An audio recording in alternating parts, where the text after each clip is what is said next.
నమస్కారం ఘంటారావానికి స్వాగతం. ముందుగా ప్రధాన అంశాలు. జీవితాల్లో మార్పు రావాలంటే పిల్లల్ని చదివించాల్సిందేనన్న సీఎం. కొడంగల్లో మిడ్ డే మీల్స్ కిచెన్ నిర్మాణానికి భూమి పూజ.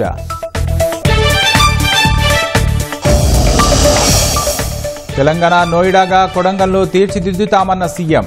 నియోజకవర్గంలోని ప్రతి గ్రామానికి కృష్ణా నీళ్లు అందిస్తామని హామీ. సుప్రీంకోర్టు ప్రధాన న్యాయమూర్తిగా జస్టిస్ సూర్యకాంత్ 2027 ఫిబ్రవరి 9 వరకు కొనసాగనున్న పదవీ కాలం.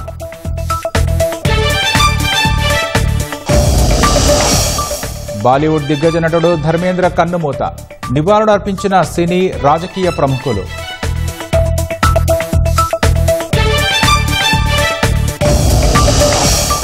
రేపు అయోధ్యలో మరో అద్భుత ఘట్టం. రామ్లల్లా మందిరంపై కాషాయ ధ్వజాన్ని ఎగురవేయనున్న మోదీ.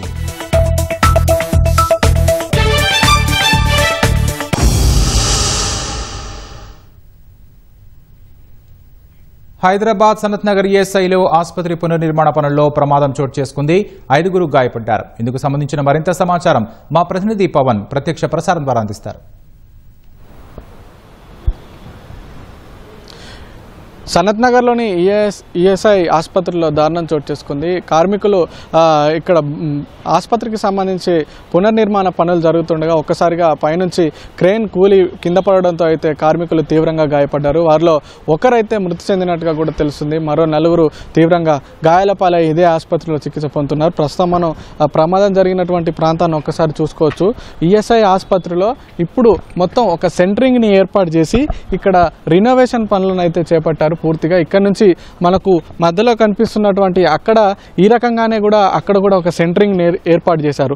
ఆ సెంటరింగ్ ఒక్కసారి కూడా కుప్పగూలిపోయిందని చెప్పుకోవచ్చు. ఈ క్రమంలోనే పైనుంచి దాదాపుగా 4-5 అంతస్తు నుంచి కూడా కార్మికులు కింద పడిపోయారు. ఒక క్రేన్ సహాయంతో పైన ఉన్నటువంటి మెటీరియల్ని కిందికి పైకి తరలించేటువంటి ఒక క్రేన్ ఉంటుంది, ఒక లిఫ్ట్ లాంటి యంత్రం. దాంట్లోనే వీళ్ళంతా కూడా పైకి వెళ్ళడం కానీ కిందికి రావడం కానీ దాని ద్వారా ఈ మెటీరియల్ని తీసుకెళ్లడం కానీ జరుగుతూ ఉంటుంది. అయితే ఆ సెంటరింగ్ ఒక్కసారిగా కుప్పగూలడంతో ఆ లిఫ్ట్ లాంటి యంత్రం కుప్పగూలడంతో అయితే అందులో ఉన్నటువంటి 4 కూడా పైనుంచి కింద పడిపోయారు.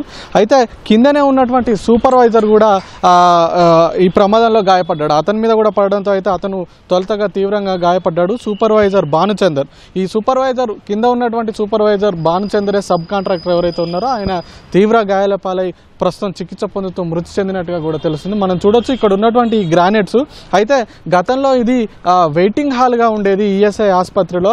ఈ వెయిటింగ్ హాల్గా ఉన్నటువంటి క్రమంలో ఓసారి కొన్ని పెచ్చులు కింద ఊడిపడడంతో అయితే ఇది ఇలాగే కొనసాగితే భవిష్యత్తులో ఇక్కడికి పెద్ద సంఖ్యలో వేల సంఖ్యలో రోగులు వస్తూ ఉంటారు. కాబట్టి ఇలాంటి పెచ్చులు పడే ప్రమాదం ఉన్నందున సబ్ కాంట్రాక్టర్ ఇచ్చారు. దీనికి సబ్ కాంట్రాక్ట్ ఇచ్చిన తర్వాత ఈ పెచ్చులన్నింటినీ తీసేసి గ్రానైట్ ఏవైతే ఉందో ఆ గ్రానైట్ని తొలగించి పూర్తిగా కలర్లు వేసే పనులు అయితే చేస్తున్నారు. ఒకసారి మనం అక్కడ చూడొచ్చు ఎక్కడైతే అక్కడ మార్బుల్స్ గ్రానైట్స్ ఎలా అయితే తీశారో ఇక్కడ కూడా ఈ మొత్తాన్ని కూడా ఆ గ్రానైట్స్ని అలాగే తీసేసి ఆ తర్వాత దానికి కలర్ వేసేటువంటి ఒక ప్రక్రియను అయితే చేపడుతున్నారు. ఈ విధంగానే ఈఎస్ఐ ఆసుపత్రి మొత్తానికి కూడా గత 2 నెలల క్రితమే ఈ కాంట్రాక్టర్కి అప్పచెప్పారు. సబ్ కాంట్రాక్టర్గా ఉన్నటువంటి భానుచందర్ అయితే ఈ కాంట్రాక్ట్ పనిని అయితే తీసుకున్నాడు. అయితే భానుచందర్తో పాటు ప్రమాద సమయంలో ఆ క్రేన్లో ఉన్నటువంటి మోహన్, రఘుపతి, మైసయ్య, మల్లేషు, అలాగే ఈ 5గురు కూడా ఈ 4 మోహను, రఘుపతి, మైసయ్య, మల్లేషు ఈ 4 పైనుంచి ఆ క్రేన్లో కింద పడగా కింద ఉన్నటువంటి సూపర్వైజర్ భానుచందర్ తీవ్రంగా గాయపడి అక్కడికక్కడే మృతి చెందాడని చెప్పుకోవచ్చు. ప్రస్తుతం మిగతా 4కి సంబంధించినటువంటి చికిత్స అయితే ఇదే ఈఎస్ఐ ఆసుపత్రిలో కొనసాగుతుంది. అయితే వీరిలో రఘుపతికి సంబంధించి ఆరోగ్య పరిస్థితి కూడా బాగా విషమంగా ఉన్నట్టుగా కూడా తెలుస్తుంది. అతను కూడా తీవ్రంగా గాయపడ్డాడు. దాదాపుగా 2-3 అంతస్తు నుంచి కింద పడితేనే తీవ్రంగా గాయాలవుతాయి. అలాంటిది 4-5 అంతస్తు నుంచి వీళ్ళంతా కూడా కింద పడిపోవడంతో అయితే తీవ్ర గాయాల పాలై అయితే ఆసుపత్రిలో చికిత్స పొందుతున్నారు. అందులో రఘుపతి పరిస్థితి అయితే ప్రస్తుతం విషమంగా ఉన్నట్టుగా కూడా తెలుస్తుంది. అయితే కాసేపటి క్రితమే ఇక్కడికి సూపర్వైజర్ భానుచందర్కి సంబంధించినటువంటి కుటుంబ సభ్యులు వచ్చారు. మనం చూడొచ్చు అక్కడ కూర్చున్నటువంటి ఈ ఇద్దరు కూడా రఘుపతికి సంబంధించినటువంటి కుటుంబ సభ్యులు. వారంతా కూడా కాసేపటి క్రితమే వాళ్ళ ఆర్తనాదాలు మిన్నంటాయని చెప్పుకోవచ్చు. తమ కొడుకు ఇక్కడ సబ్ కాంట్రాక్టర్గా పనిచేస్తున్నాడు, రోజు వచ్చి ఇక్కడ విధుల్లో ఉంటాడు, విధులు నిర్వహిస్తారు, కార్మికులతో పని చేపిస్తూ ఇక్కడ ఎప్పటికప్పుడు పర్యవేక్షణ చేస్తూ ఉంటాడు. ఈ ప్రమాదంలో గాయాలతో బయటపడ్డా చాలు, ప్రాణాలతో దక్కినా చాలంటూ కూడా వాళ్ళైతే తీవ్ర రోధిస్తున్నటువంటి పరిస్థితి అయితే ఉంది. ప్రస్తుతం అయితే వీళ్ళకి సంబంధించినటువంటి చికిత్స అయితే ఆసుపత్రిలో కొనసాగుతుంది. నిత్యం వేల సంఖ్యలో కూడా ఈ ఆసుపత్రిలో రోగులు అయితే చికిత్స తీసుకుంటూ ఉంటారు. ఇటు ఈఎస్ఐ ఆసుపత్రిలో కార్మికులు కావచ్చు, చిన్న స్థాయి ఉద్యోగులు కావచ్చు, దాదాపు 22,000 కంటే తక్కువ ఉన్నటువంటి కార్మికులు, ఉద్యోగస్తులు మాత్రమే ఈ ఈఎస్ఐ ఆసుపత్రిలో చికిత్స చేయించుకుంటూ ఉంటారు. కాబట్టి ప్రస్తుతం అయితే దీనికి సంబంధించి పునర్నిర్మాణ పనులు కొనసాగుతుండగా ఇలా జరగడం అయితే విషాదాన్ని నింపిందని చెప్పుకోవచ్చు. ఇప్పుడే ఒక్కొక్కరుగా ఇక్కడికి క్షతగాత్రులైనటువంటి వాళ్ళకి సంబంధించినటువంటి బాధితులు ఈ ఆసుపత్రి వద్దకు చేరుకుని రోధిస్తున్నటువంటి పరిస్థితి అయితే ఉంది. ప్రస్తుతం అయితే వీళ్ళకి సంబంధించినటువంటి చికిత్స అయితే కొనసాగుతుంది. దీంట్లో భానుచందర్ అయితే మృతి చెందినట్టుగా తెలుస్తుంది. దీనికి ఇంకా అధికారికంగా ప్రకటించలేదు వైద్యులు కానీ అధికారులు కానీ. మరో 4 అయితే చికిత్స కొనసాగుతుంది. వాళ్ళలో రఘుపతి పరిస్థితి కూడా ప్రస్తుతం విషమంగా ఉన్నట్టుగా కూడా తెలుస్తుంది. కాసేపట్లోనే దీనిపై మరింత స్పష్టత వచ్చే అవకాశం అయితే ఉంది. ఇది ఈఎస్ఐ ఆసుపత్రి వద్ద ఉన్నటువంటి తాజా పరిస్థితి. Over to you. ధన్యవాదాలు పవన్.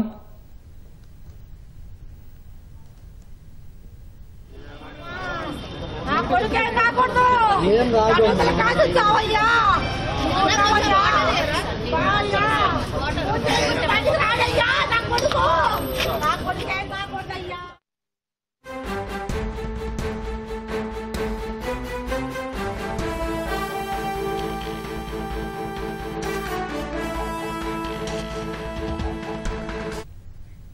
తాజా అంశాన్ని చూస్తున్నాం. పంచాయతీ ఎన్నికల రిజర్వేషన్ల ప్రక్రియ ప్రభుత్వం పూర్తి చేసింది.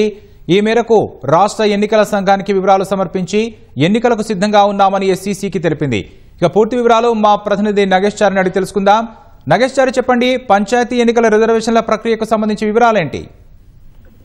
రాకేష్, గ్రామ పంచాయతీ ఎన్నికలకు సంబంధించిన రిజర్వేషన్ల ప్రక్రియను రాష్ట్ర ప్రభుత్వం పూర్తి చేసింది. జిల్లా కలెక్టర్లు ఇచ్చిన గెజిట్లన్నీ కూడా రాష్ట్ర పంచాయతీరాజ్ శాఖ ఈ రోజు రాష్ట్ర ఎన్నికల సంఘానికి సమర్పించింది. పూర్తి అంటే పాత రిజర్వేషన్ల ప్రకారమే ఎన్నికలు నిర్వహించాలని నిర్ణయించిన ప్రభుత్వం దీనికి సంబంధించి గత 2 రోజులుగా కసరత్తు పూర్తి చేసింది.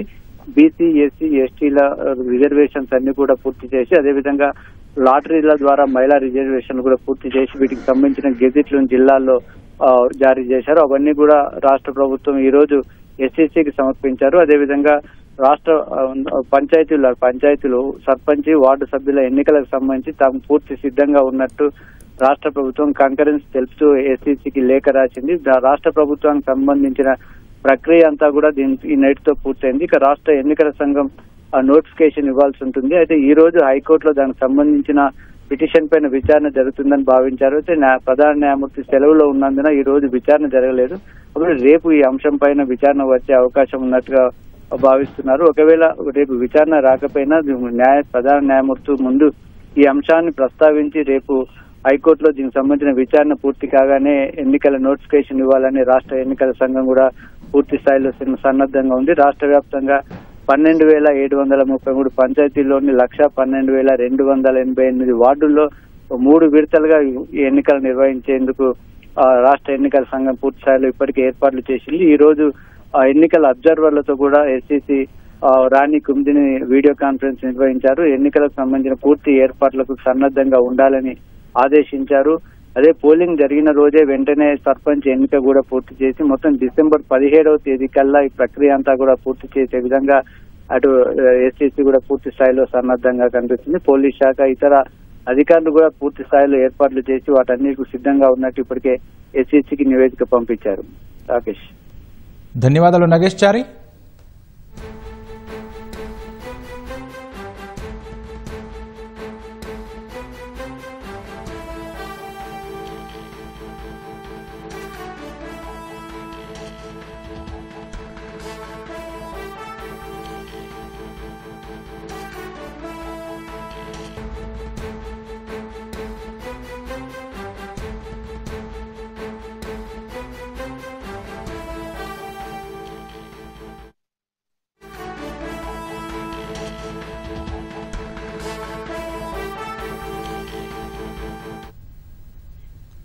తాజా అంశాన్ని చూస్తే హైదరాబాద్లోని కోకాపేటలో ఎకరం భూమి ధర మరోమారు రికార్డు స్థాయిలో దూసుకెళ్లింది.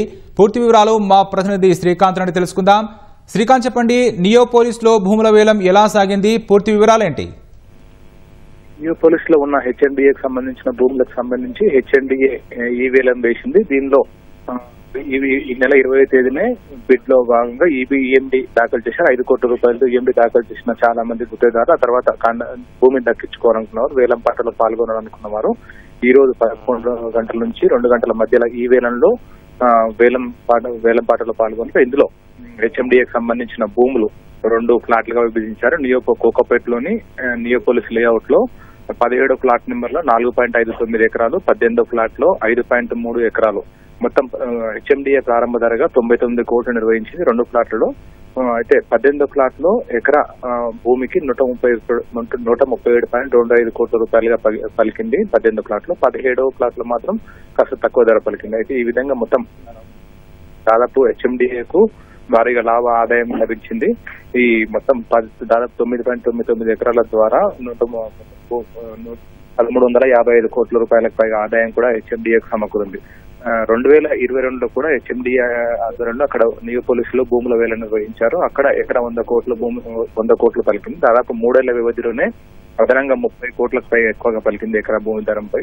ఇప్పుడు 137 కోట్లకు పైగా పలకగా 2022లో మాత్రం ఎకరా 100 కోట్లు పలికింది. అయితే ఈ విధంగా అభివృద్ధి చేసిన భూములను హెచ్ఎండిఏ వేలం వేయడం ద్వారా కూడా హెచ్ఎండిఏకు భారీగా ఆదాయం సమకూరుతుంది. అయితే ఇంకా భూములకు సంబంధించి ఇంకా వేలం కూడా ఉంది. ప్రస్తుతం అయితే ఈ భూములకు సంబంధించి 20వ తేదీని ప్రీబిడ్ చేయాలని ఈఎండి దాఖలు చేయాలని చెప్పి కూడా ఆదేశాలు జారీ చేయడంతో 5 కోట్ల రూపాయలుగా మినిమం ధర, అంటే ఈఎండి పాల్గొనడానికి 5 కోట్ల రూపాయలు ఈఎండి తీసి ఆ తర్వాత వేలంలో పాల్గొన్నారు. ఈ రోజు జరిగిన ఉదయం 11 గంటల నుంచి మధ్యాహ్నం 2 గంటల వరకు జరిగిన వేలంపాటలో ఈ భూమిని అంతా కూడా బహుళ వినియోగం జోన్ గా నిర్ధారించి అందులో వేలంపాట నిర్వహించారు. అత్యధికంగా 5.31 ఎకరాలకు 18వ ఫ్లాట్ లో అందులో 137 కోట్లకు పైగా పలికింది. అయితే ఇప్పటికే మొత్తం వేలం మొత్తం కూడా పూర్తయింది కాబట్టి వేలంలో దక్కించుకున్న వాళ్ళకి భూమిని అప్పగించారు హెచ్ఎండిఏ వాళ్ళు. ధన్యవాదాలు శ్రీకాంత్.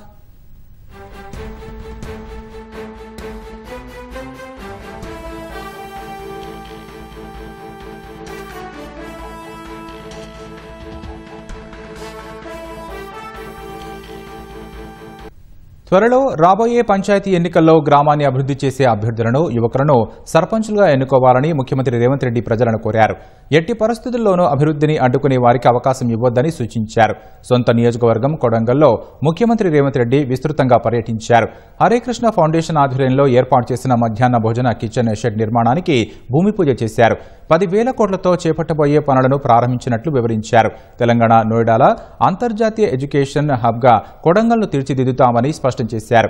కొడంగల్లోని ప్రతి ఎకరాకు నీరు అందిస్తానని హామీ ఇచ్చారు. ప్రతి ఆడబిడ్డకు చీర చేరాలి, అధికారుల చర్యలు తీసుకోవాల్సిందిగా అటు నారాయణపేట, కొడంగల్ కలెక్టర్లకు, వికారాబాద్ కలెక్టర్లకు నేను ఆదేశాలు ఇస్తున్నా. ఈ ఆడబిడ్డల చీర కట్టుకొని సంతోషంగా రేపు సర్పంచ్ ఓట్లలో అన్న చెప్పిన వాళ్లకు, గ్రామాన్ని అభివృద్ధి చేసిన వాళ్లకు ఓటేసి రావాలి. మా అక్కలందరికీ ఒకటే సూచన, ఎన్నికల రోజు ఓట్లేయడానికి మీకొచ్చిన చీర కట్టుకొని లైన్లో నిలబడి ఇందిరమ్మ రాజ్యాన్ని మేము ఆశీర్వదిస్తున్నాం, ఇందిరమ్మ రాజ్యమే కావాలని చీర కట్టుకోవడం ద్వారా మీ అభిమానాన్ని ప్రదర్శించండి, మీ సోదరుడిని ఆశీర్వదించండి. రేపు సర్పంచ్ ఎన్నికలు అత్యంత కీలకం. మంచి వాళ్లను సర్పంచులుగా ఎన్నుకోండి. మన నియోజకవర్గాన్ని 2034 లోపల 10 ఏళ్లు ఇందిరమ్మ రాజ్యం తెలంగాణలో ఉంటది. ఈ 10 ఏళ్లు కొడంగల్లో రాజకీయాలకు అతీతంగా కొడంగల్ని అభివృద్ధి చేసుకుందాం. ఈ కొడంగల్ దేశానికి ఆదర్శంగా నిలబెట్టుకుందాం. మన ఆర్థిక పరిస్థితిని బాగు చేయడానికి, మనల్ని అభివృద్ధి పదం వైపు నడిపించడానికి ఈనాడు మన రాష్ట్ర ప్రభుత్వం కంకణం కట్టుకున్నది. దానికి ఒక ప్రయోగశాలగా కొడంగల్ నియోజకవర్గాన్ని ఎన్నుకున్నాం. మీకు నేను చేయగలిగిందల్లా మీ పిల్లలకు చదువులు చెప్పించడమే. మనం భవిష్యత్తులో గొప్ప వాళ్ళం కావాలి అనంటే మన పిల్లలు చదువుకోవాలి. ఈనాడు కొడంగల్ నియోజకవర్గంలో ప్రతిరోజు ఉదయం అక్షయ పాత్ర వాళ్ళ సహకారంతో 28,000 మంది విద్యార్థులకు ఉదయం పూట నాష్ట పెడుతున్నాము. మధ్యాహ్న భోజన పథకానికి కూడా ఈ రోజు మనం ఇక్కడ ప్రారంభోత్సవ కార్యక్రమం చేసుకున్నాం. సరిగ్గా 16 నెలలు తిరిగే లోపల ఇది ఒక అంతర్జాతీయ స్థాయి ఎడ్యుకేషనల్ హబ్గా దీన్ని మార్చడానికి మేము ప్రయత్నం చేస్తున్నాం. ఆ నోయిడా ఈ దేశానికి ఆదర్శమైన పరిశ్రమలకు వేదిక అయిందో, ఈనాడు తెలంగాణకు నోయిడాగా కొడంగల్ నియోజకవర్గాన్ని తీర్చిదిద్ది లగర్చర్ల పారిశ్రామిక వాడను మా పరిశ్రమల్లో ఉద్యోగాలు ఇచ్చే విధంగా ప్రణాళికలు ఈరోజు చేపడుతున్నాం. మహిళల ఆత్మగౌరవాన్ని పెంపొందించేలా రాష్ట్ర ప్రభుత్వం కృషి చేస్తోందని మంత్రులు స్పష్టం చేశారు. రాష్ట్రంలో మహిళలకు ఇందిరమ్మ చీరలను మంత్రులు, ఎమ్మెల్యేలు పంపిణీ చేశారు. సూర్యాపేట జిల్లా మునగాలలో ఇందిరా మహిళా శక్తి ఆధ్వర్యంలో కోదాడ ఎమ్మెల్యే ఉత్తమ్ పద్మావతి చీరలు అందజేశారు. ఆదిలాబాద్లో పర్యాటక మంత్రి జూపల్లి కృష్ణారావు ఇందిరమ్మ చీరల పంపిణీ కార్యక్రమంలో పాల్గొన్నారు. పెద్దపల్లిలో ఐటీ శాఖ మంత్రి శ్రీధర్ బాబు డ్వాక్రా మహిళలకు చీరలు పంపిణీ చేశారు. మహిళలను కోటీశ్వరులను చేయడమే లక్ష్యంగా ప్రభుత్వం కృషి చేస్తోందని మంత్రులు పునరుద్ఘాటించారు. జయశంకర్ భూపాలపల్లి జిల్లా కొత్తపల్లి గోరెలోని ఏర్పాటు చేసిన ఇందిరమ్మ చీరల పంపిణీ కార్యక్రమానికి ముఖ్య అతిథిగా పంచాయతీరాజ్ శాఖ మంత్రి ధనసరి సీతక్క హాజరయ్యారు.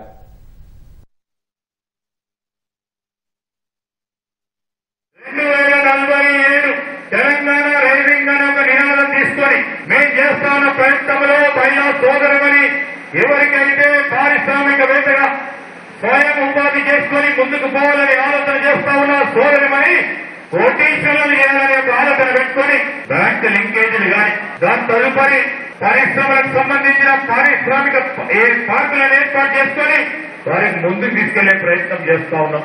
ఇది మా చిత్తశుద్ధి.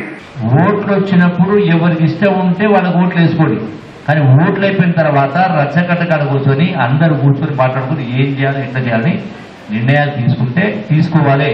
అందుకే సంఘాలు, రైతు సంఘాలైనా, యువజన సంఘాలైనా, మహిళా సంఘాలైనా ఆ దిశగా చర్చించుకోవాలి. అప్పుడే మీ జీవితాలు బాగైతాయి. మేము చేసే పని కూడా సార్థకత ఉంటుంది. కాబట్టి ఆ దిశగా ఆలోచన చేయాలని ఈ ఇందిరమ్మ చీరల పంపిణీ సందర్భంగా మీ అందరికీ సవినయంగా విజ్ఞప్తి చేస్తూ సెలవు తీసుకుంటున్నాను. అందరికీ నమస్కారం.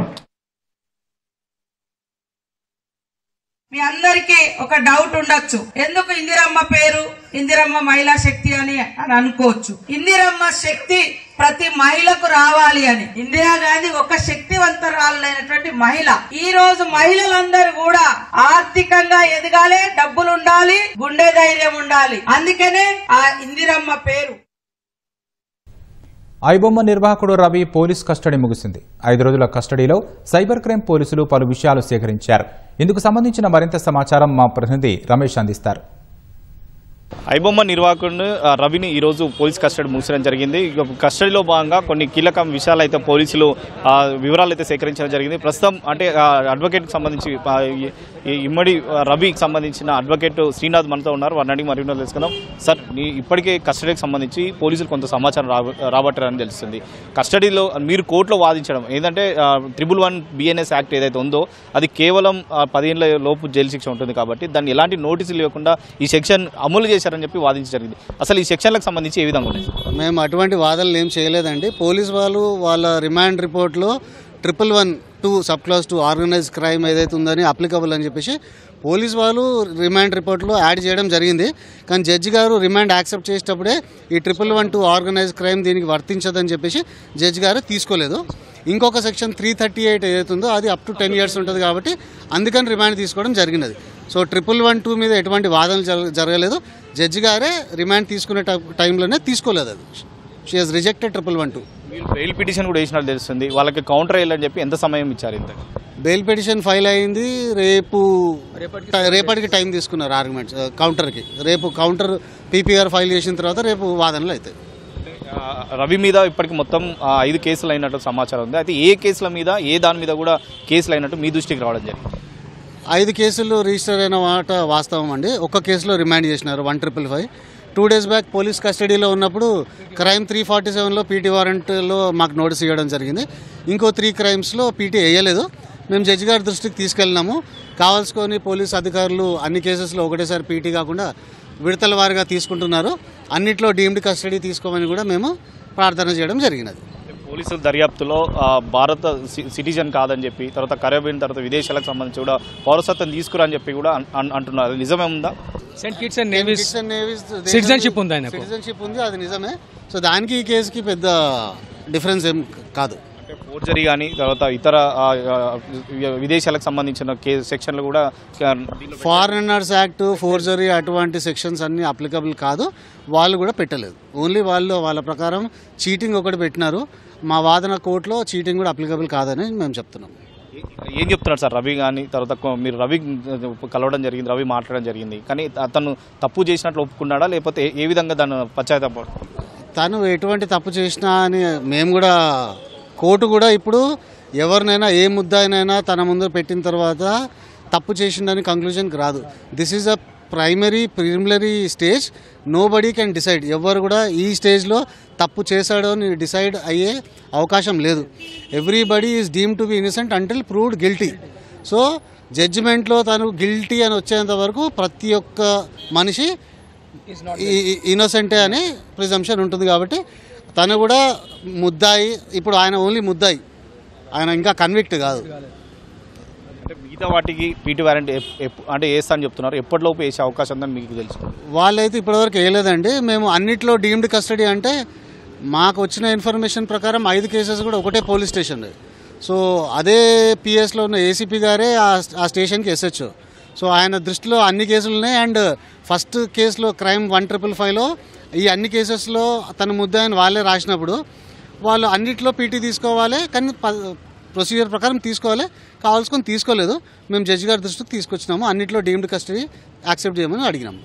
5 రోజుల పోలీస్ కస్టడీలో రవి అంటే పోలీసులకు సహకరించట్లేదు, తనకు సమాధానం కూడా దాటివేసే ప్రయత్నం కూడా చేసినట్లు కూడా ఒక చెప్తున్నారు. నిజమే ఉంటుంది? నేను చెప్తాను అది, ఎందుకంటే I was there with him. సహకరించిండు, ఎంత సహకరించాలో అంత సహకరించిండు. అదే చెప్తున్నది, ఇప్పుడు సహకరించిండు. మరి లోపల ఏం చెప్పిండు ఏం లేదు. వాళ్ళు రిపోర్ట్ చేసే మనకు కూడా ఏం తెలియదు. వాళ్ళు కూడా రవిని మంచిగా ట్రీట్ చేసి there was no ill treatment at all. That is a thing only we can tell up till now. అది ఇది మొత్తం మీద రవికి సంబంధించి 5 రోజుల కస్టడీ అయితే ముగిసడం జరిగింది. 5 రోజుల కస్టడీలో భాగంగా మొత్తం 5 కేసులు నమోదైనట్లయితే న్యాయవాదుల దృష్టికి వచ్చినది తెలుస్తుంది. దీంట్లో ఒక పీటీ వారెంట్, ఒక కేసుకు సంబంధించి కూడా కస్టడీలో ఉన్నప్పుడు సమయంలోనే పీటీ వారెంట్ వేయడం జరిగింది. కానీ ఆ పీటీ వారెంట్ సంబంధించి కూడా న్యాయస్థానం ఇంకా యాక్సెప్ట్ చేయలేదు. కానీ మిగతా బెయిల్ పిటిషన్ పైన కూడా వాదనలు కొనసాగే అవకాశం ఉంది. కాబట్టి వాదనలు కొనసాగిన తర్వాత బెయిల్ పైన ఒక కేసులకు సంబంధించి మాత్రం బెయిల్ పైన కూడా వాదనలు జరుగుతున్నాయి. మిగతా 4 కేసులు ఉన్నాయి కాబట్టి ఆ 4 కేసులకు సంబంధించి కూడా మరి పోలీసులు కౌంటర్ దాఖలు చేసిన తర్వాత బెయిల్ పైన కూడా న్యాయస్థానం అయితే నిర్ణయం తీసుకునే అవకాశాలు అయితే కనపడుతున్నాయి. వీడియో జర్నలిస్ట్ సురేష్తో రమేష్, ఈటీవీ, హైదరాబాద్.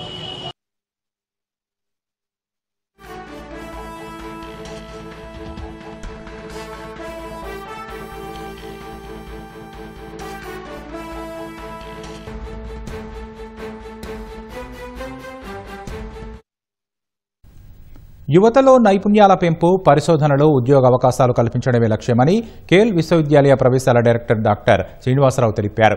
ఇంటర్ జేఈఈలో ఉత్తమ ప్రతిభ కనబరిచిన విద్యార్థులకు ఉచిత విద్యా అవకాశం కల్పిస్తున్నట్లు వెల్లడించారు. కరీంనగర్ కొత్తపల్లిలోని ఆల్ఫోర్స్ మహిళా క్యాంపస్లో ఈనాడు కేఎల్ డీమ్డ్ విశ్వవిద్యాలయం సంయుక్తంగా దశ దిశ పేరిట అవగాహన సదస్సును నిర్వహించారు.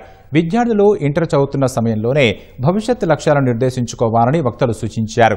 ఈ సందర్భంగా ఇంటర్లో ప్రతిభ కనబరిచిన ఆల్ఫోర్స్ విద్యాసంస్థల విద్యార్థులకు కేఎల్ వర్సిటీ ప్రతినిధులు బహుమతులను అందించారు. ఈ కార్యక్రమంలో KL deemed varsity assistant director doctor KV Shanmukha Kumar, Alphores విద్యాసంస్థల chairman Narender Reddy, Eenadu Karimnagar unit manager Yugandhar Reddy పాల్గొని విద్యార్థులకు దిశానిర్దేశం చేశారు.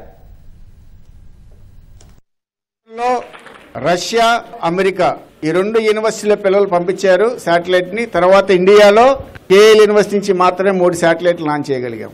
నార్మల్ మీలాగా చదివే స్టూడెంట్స్ అక్కడికి వచ్చిన తర్వాత అలాంటి వాతావరణం, అంటే మనం కూడా ఇన్నోవేషన్స్ చేయొచ్చు, మనం కూడా టాలెంట్ ఉందని ప్రూవ్ చేసుకోవడానికి అవకాశం ఉంది. కాబట్టి అలాంటి పిల్లలు ఆ విధంగా దిశను మార్చుకోగలిగారు. సో మీకు అవకాశాలు మీ దగ్గర పరిగెత్తుకుంటూ రావు, అవకాశాలు మీరే క్రియేట్ చేసుకోవాలి. Definitely this KL University is going to offer a great scholarships. ఇది యూనివర్సిటీ కేటగిరీలో టాప్ 50 లోని ఒక యూనివర్సిటీ KL యూనివర్సిటీ. మన పిల్లలు కూడా చాలా మంది అక్కడ చేస్తున్నారు. And they will conduct one examination. మీరు ఎంట్రన్స్ టెస్ట్ రాసి ఉన్నట్లయితే you will get advantage. So that is the reason. Don't think about the entrance examination fees. It's a private universities. Definitely the entrance fees will be little high.